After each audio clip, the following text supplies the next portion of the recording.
Ini adalah IHSG dan 3 saham edisi Oktober minggu kedua. Stay tune.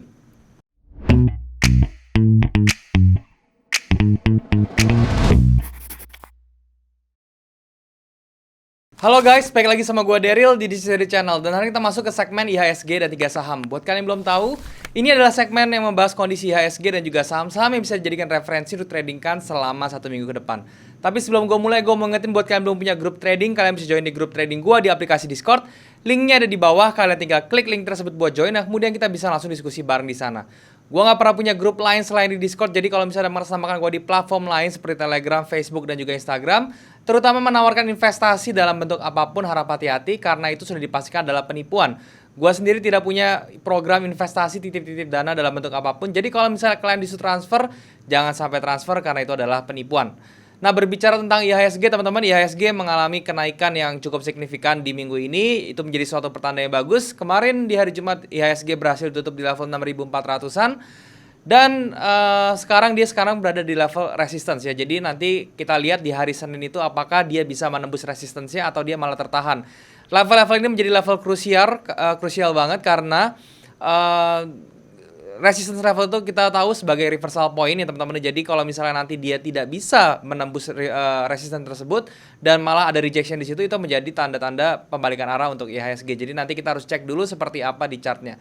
Nah, untuk seperti biasa juga gue akan jelasin di monitor tentang saham-saham yang bisa direferensikan dan juga saham-saham yang kalian request supaya nanti di monitor bisa lebih jelas dan lebih berinteraksi dengan chart. So, tanpa berlama-lama lagi langsung saja kita ke monitor, teman-teman. Oke teman-teman, sekarang kita sudah ada di monitor dan seperti biasa di depan kalian ini gue menggunakan charting tools tradingview.com. Ini adalah charting tools yang gue gunakan untuk menganalisa saham dan juga kripto secara teknikal ya. Charting tools tradingview.com ini sangat simple, kalian tidak butuh instalasi, kalian cukup datang aja ke websitenya tradingview.com, terus kalian regis dan kalian bisa menikmati charting tools ini. So kalau misalnya kalian belum punya charting tools, kalian tinggal cek aja ke tradingview.com dan langsung saja kalian daftar. Dan kalau misalnya kalian mau coba yang pro untuk mendapatkan fitur-fitur indikator yang lebih banyak dan juga backtest yang lebih detail ya, dan juga kalian bisa dapat price history yang lebih panjang lagi ke belakang, kalian bisa daftar yang pro-nya. Linknya ada di bawah, kalian tinggal klik link tersebut buat nanti daftar yang pro-nya. Dan di depan kalian ini adalah chart dari indeks kita IHSG teman-teman ya. Di hari Jumat kemarin tepatnya ditutup di level 6.481 dan di minggu kemarin track recordnya sangat bagus sekali untuk IHSG. Dia naiknya secara signifikan dari 6.200-an sekarang di 6.481-an. Yang mana ini target kita sebenarnya sudah tercapai untuk IHSG dan dia pas banget nih, udah mau mendekati resistance level ya. Ini hati-hati teman-teman ya. Kita tinggal melihat apakah nanti IHSG-nya itu bisa langsung ke atas ya. Ini dari volumenya nih saya nggak bisa kelihatan.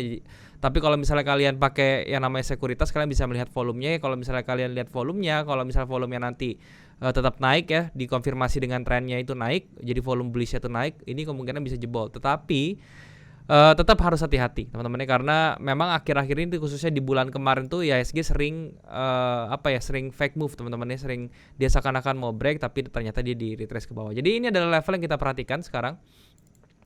Dari level 6.450 sampai ke 6.500-an teman-teman ya, 6.550-an itu adalah level yang kita perhatikan untuk hari Senin depan. Jadi kalau misalnya nanti Senin depan itu dia bisa close di atas 6.550, berarti dia mau ada chance untuk ke 7.000-an teman-teman ya. Let's say, pertama 6.800 dulu, baru nanti ke 7.000 gitu ya. Tetapi nanti kalau misalnya dia di reject di sini ke bawah, itu lebih baik kita wait and see dulu, karena kita tunggu dulu retracement ya, kita tunggu retracement dulu sampai dia aman ya. Dan seperti kenaikan kemarin ini ya, saham-saham yang blue chip juga ikut naik secara gila-gilaan, terutama di sektor consumer seperti Unilever dan lain-lain, itu ikut terdorong ya teman-teman. Jadi tetap ya, nanti hari Senin itu kita expect-nya itu wait and see dulu untuk melihat apakah ini bisa break ke atas atau ke bawah ya. Kalau misalnya secara price action-nya sih ini harusnya bisa ketahan kena area reversalnya dan dia harusnya bisa koreksi dulu ke bawah seperti itu ya. Jadi ekspektasi kita untuk pergerakan IHSG minggu depan itu adalah dari level bawah sini teman-teman ya, dari level 6.350 sampai 6.550, itu adalah level pergerakan IHSG untuk minggu depan ya, karena kita berekspekt dia untuk koreksi dulu ke bawah gitu. Oke, itu untuk IHSG-nya seperti itu. Dan sebelum ke saham-saham yang direferensikan, saya mau bahas dulu saham-saham yang kemarin saya sounding ya, terutama itu saham-saham receh ibaratnya teman-teman ya. Yang pertama Real, teman-teman ya. Real ini juga kita kena kena cut loss teman-teman di sini ya, Real ini. Oke. Dan cut loss juga tidak terlalu tidak terlalu sakit ya, sekitar 6%-an. Kemudian untuk real ini gimana? Ya nanti ini real ini kita akan tunda dulu teman-teman. Kita kalau udah kena cut loss saya tidak akan entry lagi, re-entry di real lagi sampai dia menutupi gap-gap seperti ini ya. Jadi untuk real seperti ini harusnya kalau dia mau naik tuh kemarin tuh dia bisa naik dulu kejar yang namanya shouldernya ini di 121 gitu ya. Tapi kalau karena dia ke bawah seperti ini tekanan bearish-nya tuh juga lumayan kencang, jadi lebih baik kita skip dulu. Kemudian saham ada lagi kemarin Tebik teman-teman ya. Tebik ini juga kita sebenarnya sih ini belum kena cut loss teman-teman ya, karena saya di sini belum cut loss ya. Di sini saya kenapa nggak cut loss, karena close-nya itu masih terus di atas ini ya, dia di atas cut loss level saya, dia punya closing price ya, walaupun low-nya sudah sempat break, tapi saya tidak akan cut lossin dulu ya. Kenapa? Karena memang dari trennya ini ya, dia dari saya melihatnya tuh dari bentuk patternnya teman-teman ya, saya bentuk patternnya tuh saya benar-benar suka ya, karena ini pattern bullish sebenarnya. Trennya juga masih up ya, moving average juga masih up, jadi saya belum cut loss di Tebik ini, saya biarin aja ya. Jadi targetnya masih sama dan cut loss-nya pun masih sama ya teman-teman. Jadi kalau dia turun lagi ke 2000 level 2700-an, saya pasti bakal beli lagi Tebik ini. Kemudian berikutnya itu ada MLPL ya. Ini yang ke cut loss kita kena cut loss ya. Cut loss-nya juga cuma 5%, tetapi untung kita cut loss-nya cuma 5% teman-teman. Kalian bisa lihat ya.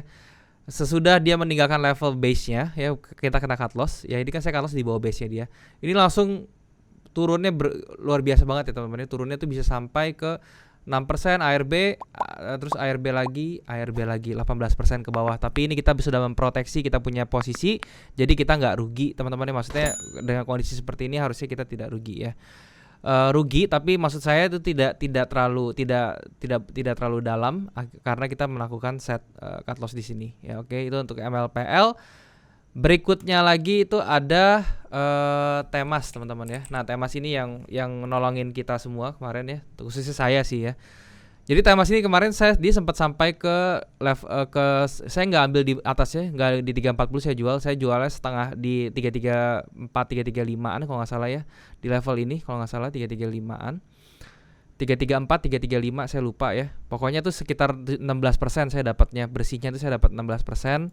Itu saya buang aja semua. Kenapa? Karena kondisi IHSG-nya itu lagi naik teman-teman, yang lagi naik berarti saham-saham seperti Temas dan yang kecil-kecil tadi itu lagi outperform biasanya ya. Jadi kalau misalnya kuncinya yang bisa jadi kalian pelajaran juga, kalau misalnya kalian trading IHSG-nya itu lagi lesu ya, saham-saham blue chip-nya itu lagi lesu, maka saham-saham model begini akan perform. Tetapi kalau misalnya IHSG dan saham-saham blue chip itu lagi perform, ini yang underperform, pasti outperformnya yang saham-saham kecil ini pasti jelek ya. Jadi saya waktu itu 16% saya ambil saja ya. Dan itu pun sebenarnya untuk nutupin semua loss-loss saya yang kena cut loss itu gitu ya. Dan kemudian ada terakhir lagi itu MSIN ya. MSIN ini juga belum kena cut loss sebenarnya ya. Dan MSIN ini juga saya belum mau cut loss-nya, saya biarin aja deh. Kalau MSIN ini saya biarin aja ya. Kenapa? Karena MNC-nya ini lagi up ya teman-teman ya. Lagi apa ya, MNCN ini lagi kena dorong teman-teman. Nah, seperti ini. Jadi saya berharap si MSIN ini juga terbantu ya. Dan mengingat kalau misalnya si PPKM ini sudah mau berakhir, ini saya berharap dia bisa ke atas lagi gitu ya. Itu untuk MSIN-nya seperti itu. Tetapi ingat ya, kalau misalnya dia kena cut loss kayak saya tidak akan masuk lagi ke saham seperti si MSIN ini gitu ya. MSIN ini kalau kena cut loss udah saya akan tinggal, tidak akan re-entry. Lain seperti Tebik tadi ya. Kalau Tebik dia kena cut loss, saya pasti bisa mau re-entry lagi gitu. Oke, itu adalah saham-saham yang kemarin. Dan sekarang saham-saham yang bisa direferensikan minggu depan itu apa aja? Yang pertama teman-teman itu adalah TOWR. TOWR ini sama seperti Tebik ya, dia punya lini bisnisnya ya di infrastruktur juga ya. Kenapa TOWR ini? Pertama, trennya masih naik ya, dan sekarang dia mau menuju ke SMA 200-nya. Dia sekarang berada di dynamic support juga, dan yang paling penting dia mau membentuk swing teman-teman, swing low di sini. Jadi hari Senin kalau misalnya dia bisa break atau bisa close di atas 1265, saya bakal entry ya. Jadi kalau misalnya kalian tanya, posisi saya entry saya itu adalah di 1265-an.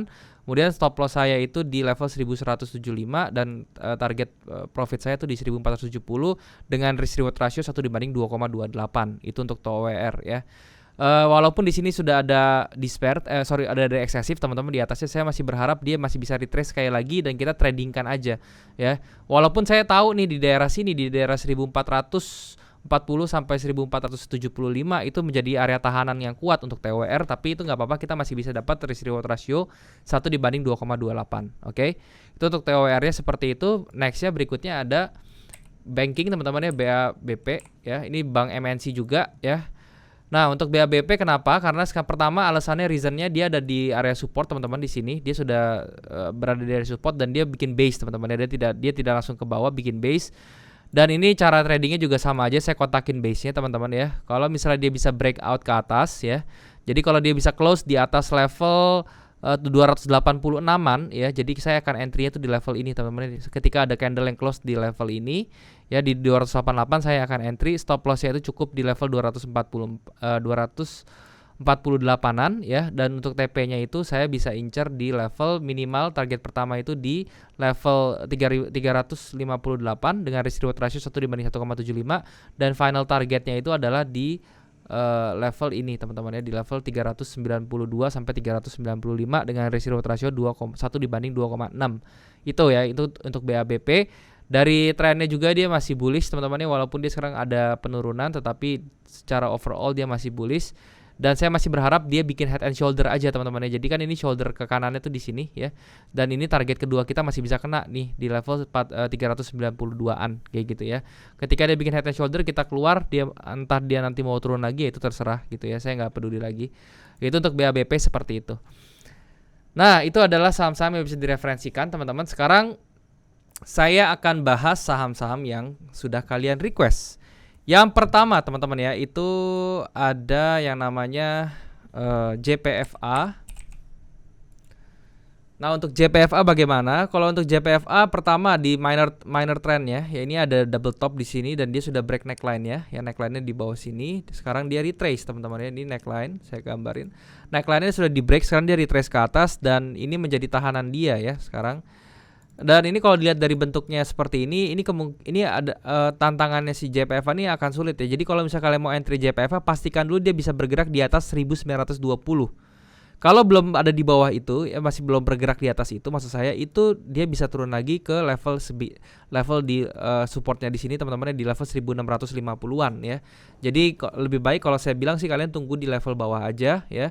Karena kalau misalnya kalian mau entry sekarang terlalu beresiko, kecuali dia naik dulu sampai dia bergerak di atas 1920 kayak gitu ya. Untuk JPFA seperti itu. Berikutnya ada BEX ya. BEX ini Bank Banten teman-teman ya, BEX. Nah, BEX ini juga sebenarnya ini oke teman-teman ya untuk di entry kan ya, karena dia pertama berada di area support ya, dan dia di area support dia mantul ke atas, dan ini menjadi trouble-nya itu adalah candle yang ini aja sebenarnya nih. Ini candle yang hijau ini.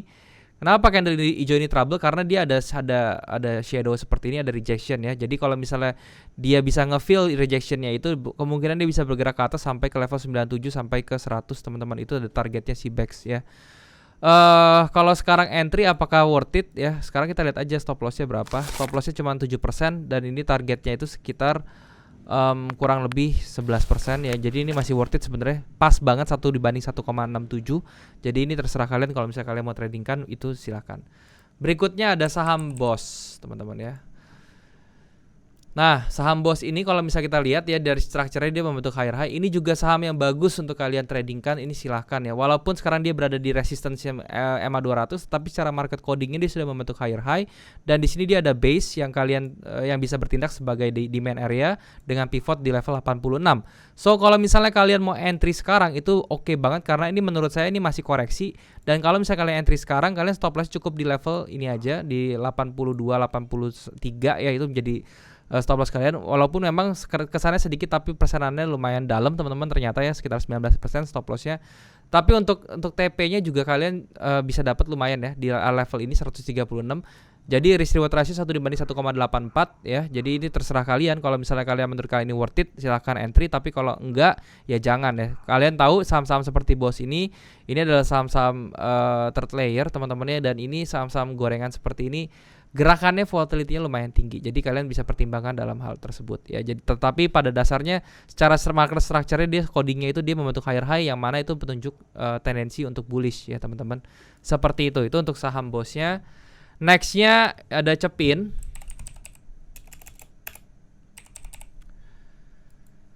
Nah, untuk Cepin ini dia berada di dalam range yang besar juga. Dari range itu paling tinggi 6.700, kemudian range terbawahnya atau low-nya itu adalah di 6.100, teman-teman. Jadi itu adalah pergerakan yang kalian perhatikan saja.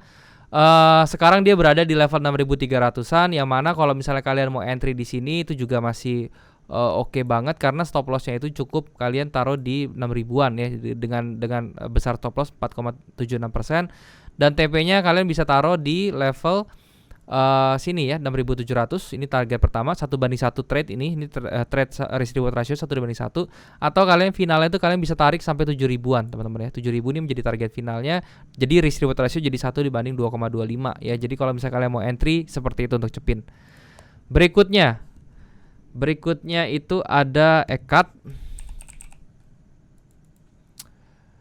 Nah, untuk Ekat ini sendiri dia juga trennya masih bullish, tetapi di sini juga ada excessive candle seperti ini, yang V seperti ini, tandanya dia ada rejection yang sangat kuat. Untuk sekarang bisa nggak di entry? Bisa, karena range-nya dia masih berada di bawah sekarang hitungannya. Ini kan supportnya dia di 1.395, sekarang di 1.425, jadi dekat ya. Terus target range-nya paling atasnya berapa? Itu di 1.550, itu high-nya teman-teman. Jadi kalau misalnya kalian mau entry sekarang, itu boleh banget taruh stop lossnya di bawah 1.380 aja. Maksud saya di level 1.380 aja. Terus targetnya itu di level 1.545. Risk reward ratio 1:2,67. Jadi itu yang bisa kalian tradingkan untuk minggu depan, si Ekatnya seperti itu ya. Nextnya teman-teman itu ada yang namanya Adaro ya. Adaro ini yang kemarin naiknya gila-gilaannya karena dia memang energi. Nah, Adaro kemarin naiknya sudah masif sekali, dan sekarang dia di retrace ke bawah sekarang, dan dia berhenti di area konsolidasinya atau area demandnya, dan dia sekarang up lagi menutupi gap. Feeling saya sih kalau misalnya saya bilang di sini ya, ini gapnya harus ditutup dulu teman-teman ya, 1.855. Jadi kalau misalnya kalian beli sekarang tuh jangan ya, walaupun sekarang ada engulfing, tapi menurut saya nanti begitu dia tutup gap, dia ada kemungkinan untuk dikoreksi lagi ke bawah sampai ke level 1.700-an lagi, atau bahkan dia mau nutup gap yang ada di bawah ini si Adaro ya. Gap yang ada di bawah itu adalah 1.560 sampai 1.600 ya. Jadi kalau saya pribadi, saya lebih baik nunggu sampai dia nutup gap di bawah dulu supaya lebih aman, dan dia baru kita bisa nanti entry posisi lagi. Karena candle-candle kayak gini ini ada tendensi untuk reversal teman-teman ya, untuk ke bawah lagi seperti itu. Untuk Adaronya seperti itu. Dan kemudian teman-teman yang terakhir itu ada S Hardware. Untuk S Hardware ini sendiri ini juga cukup oke, dilihat dari price actionnya di sini dia ada double bottom ya teman-teman, bahkan triple bottom di sini ya. Kalau misalnya kita ambil bottom yang di sini mungkin ini tidak jadi apa-apa, tapi saya patokannya bottom yang ini dan bottom yang ini, jadi saya bisa asumsikan ini double bottom teman-teman ya. Dan dia berhasil bergerak ke atas, neckline-nya masih ada di atas, masih jauh sekali. Di sini kita lihat ada demand area ya teman-teman ya, yang mana dia pergerakannya menembus yang tadinya jadi supply area ditembus ke atas, sekarang menjadi demand, dan dia harga tuh nge-reject terus di area demand ya. So kalau misalnya kalian mau entry, boleh banget nih di si S Hardware ya, kalian bisa entry di harga sekarang. Dari either stop lossnya bukan di bawah sini, tapi kalian taruh di bawah sini teman-teman ya, di bawah candle yang di tengah-tengah candle yang ini, yang Marubozu ini, oke. Level midpointnya kalian taruh di situ sekitar 6%-an, dan untuk targetnya kalian bisa taruh di high-nya dia, di paling tinggi sini ya. Ini menjadi area structure juga yang baik ya, 1.550 sampai 1.560-an. Risk reward ratio 1:1,65, jadi saya rasa ini juga masih bagus untuk S Hardware buat ditradingkan ya. Nah teman-teman, itu semua adalah saham-saham yang sudah kalian request. Jadi ini saja yang mau gue sharing hari ini. Semoga bisa bermanfaat untuk kalian. Ingat teman-teman, ini hanyalah pandangan gue sebagai trader saham. Gue bukannya financial advisor. Jadi apapun yang kalian ambil di sini, kalian sesuaikan dengan money management dan juga risk management kalian masing-masing. Oke, terima kasih teman-teman. Semoga bermanfaat. Sekarang kita balik lagi ke kamera.